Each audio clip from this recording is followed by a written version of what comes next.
Thank you very much. I now recognize myself for 5 minutes for questions.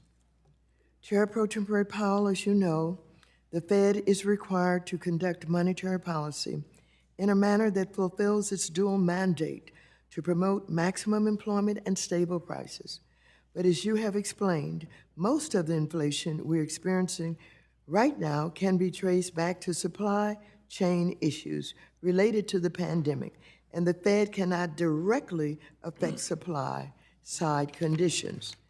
These supply chain constraints seem likely to only significantly increase as Russia invades Ukraine, and the full effect of our sanctions take hold.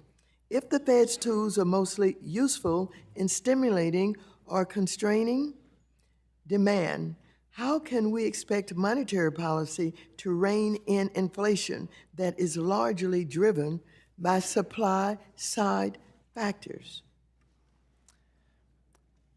Our policies really cannot, as you point out, affect supply side conditions. Our policies affect demand.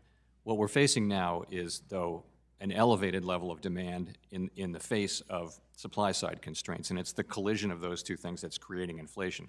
So there is an important job for us to move away from these very highly stimulative monetary policy settings to a more normal level of rates and perhaps tighter at a time when inflation is highly elevated, and that is what the committee plans to do. So it seems clear that the Fed has limited tools to address inflation and that Congress has an important role to play. The Monetary Policy Report notes major shortages in housing supply as a factor in high prices. If Congress were to make investments to alleviate these shortages, do you think this would be helpful in addressing inflation? Major investments in housing supply. So I think housing prices are high for a number of reasons, actually. Difficulty in getting lots, materials, difficulty in finding workers, very high demand. It's been extraordinarily high. So those are many of the features, and also low interest rates have made credit widely available. Mortgage rates are going up. That will probably begin to cool off demand. I wouldn't want to comment on congressional legislation, but I do think there's no doubt a role for Congress. So I suppose I could conclude, without having you comment directly on fiscal policy, that you agree there are ways to manage inflation outside of monetary policy. It's not only monetary policy, that others have a role to play.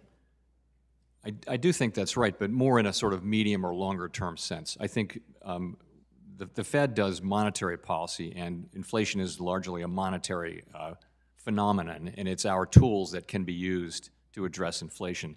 Over time, though, of course, anything that expands the productive capacity of the United States over time would, in principle, make greater potential output and a less constraining economy.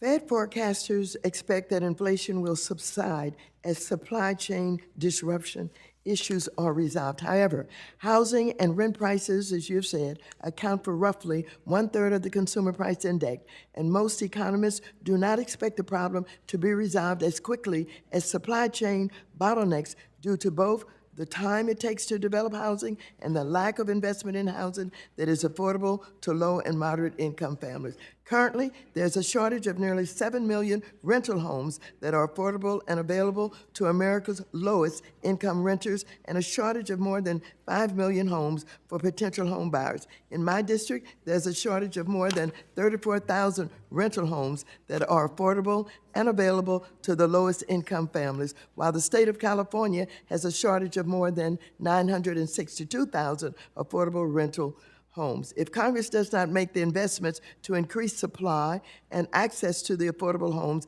in this country, how concerned are you that the Fed will not be able to contain inflation? Well, you're right that housing inflation is a significant part of the CPI. We also look more prominently at personal consumption, PCE, which is a different measure, and it's something less than that. And unlike these temporary supply-side constraints that we see, housing inflation really is much more of an indicator of the tightness of the economy rather than supply-side problems. So it's something we watch carefully, along with wages, frankly, and it is a major contributor to inflation. As I mentioned, higher interest rates housing is a very interest-sensitive sector, and higher interest rates, really interest rates that move back toward a more normal level, should act to cool off the housing market over time.